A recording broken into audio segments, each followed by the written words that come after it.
കപ്പലുകളൊക്കെ കത്തുകയും തീപിടിക്കുകയും ഒക്കെ ചെയ്തതോടുകൂടി വലിയ രീതിയിൽ ദുരിതത്തിലായത് മത്സ്യബന്ധന മേഖലയിലെ മീൻപിടുത്ത തൊഴിലാളികളാണ്.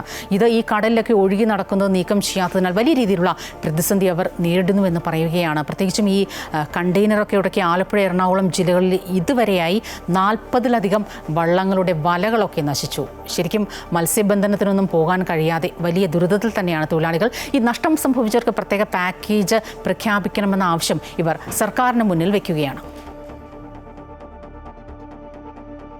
അപകടത്തിൽപ്പെട്ട കപ്പലിൽ നിന്ന് കടലിൽ മുങ്ങിയ കണ്ടെയ്നറുകൾ ഒഴുകി നടക്കാൻ തുടങ്ങിയിട്ട് 1 മാസത്തിലധികമായി. ജൂലൈ 1 മുൻപ് കണ്ടെയ്നറുകൾ നീക്കം ചെയ്യണമെന്നാണ് ഷിപ്പിംഗ് മന്ത്രാലയത്തിൻ്റെ നിർദ്ദേശം. എന്നാൽ ഒരു നടപടിയും സ്വീകരിച്ചിട്ടില്ല.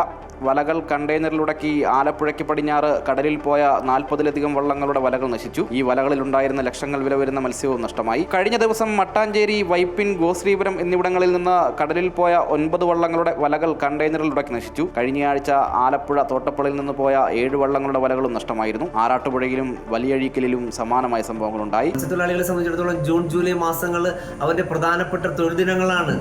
അവൻ അടുത്ത 6 മാസത്തേക്ക് കൂടെ എന്തെങ്കിലും ശേഖരിച്ച് വെക്കാനും അവൻ വാങ്ങിച്ച കടവും വിലയും ഒക്കെ തീർക്കാനുള്ള ഒരു സമയം കൂടെയാണിത്. ഈ സമയത്ത് അവൻ മത്സ്യബന്ധനത്തിന് പോയാൽ കടലിൽ മത്സ്യബന്ധനം നടത്താൻ പറ്റുന്നില്ല. ലക്ഷക്കണക്കിന് രൂപ മുടക്കി ഉണ്ടാക്കിയ മത്സ്യബന്ധന വലകൾ കടലിൽ വിരിച്ചു കഴിഞ്ഞാൽ ആ വലകൾ നഷ്ടപ്പെട്ടു പോകുന്നു. പൂർണ്ണമായിട്ടും ഭാഗികമായിട്ടും നഷ്ടപ്പെട്ട നിരവധി യാനങ്ങളാണ് ഇന്ന് കരക്ക് ഇരിക്കുന്നത്. മത്സ്യബന്ധനത്തിന് പോകാൻ പറ്റുന്നില്ല.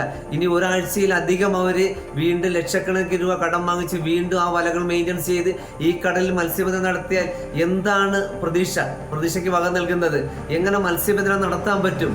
ട്രോളിംഗ് നിരോധനം നിലനിൽക്കുന്നതിനാൽ പരമ്പരാഗത മത്സ്യബന്ധന വള്ളങ്ങൾക്ക് മീൻ കൂടുതൽ കിട്ടുന്ന സമയമാണിത്. വലകൾ നശിച്ച വള്ളങ്ങൾക്ക് ഇനി ദിവസങ്ങളോളം കടലിൽ പോകാനാവില്ല. ഇത് 100 കണക്കിന് കുടുംബങ്ങളുടെ ജീവിതത്തെ സാരമായി ബാധിക്കും. ആലപ്പുഴ, കൊച്ചി കടൽ മേഖല ഉപേക്ഷിച്ച് മറ്റു സ്ഥലങ്ങളിലേക്ക് വള്ളങ്ങളുമായി മാറേണ്ട ഗതികേടിലാണ് മത്സ്യത്തൊഴിലാളികൾ. പരാതിപ്പെട്ടാൽ കേസെടുക്കാൻ പോലും തീരദേശ പോലീസ് തയ്യാറാകുന്നില്ലെന്ന ആരോപണവും ശക്തമാണ്. വലകൾ നഷ്ടമായ വള്ളങ്ങൾക്ക് പ്രത്യേക സാമ്പത്തിക പാക്കേജ് പ്രഖ്യാപിക്കണമെന്നാണ് മത്സ്യത്തൊഴിലാളികളുടെ ആകെ ആവശ്യം.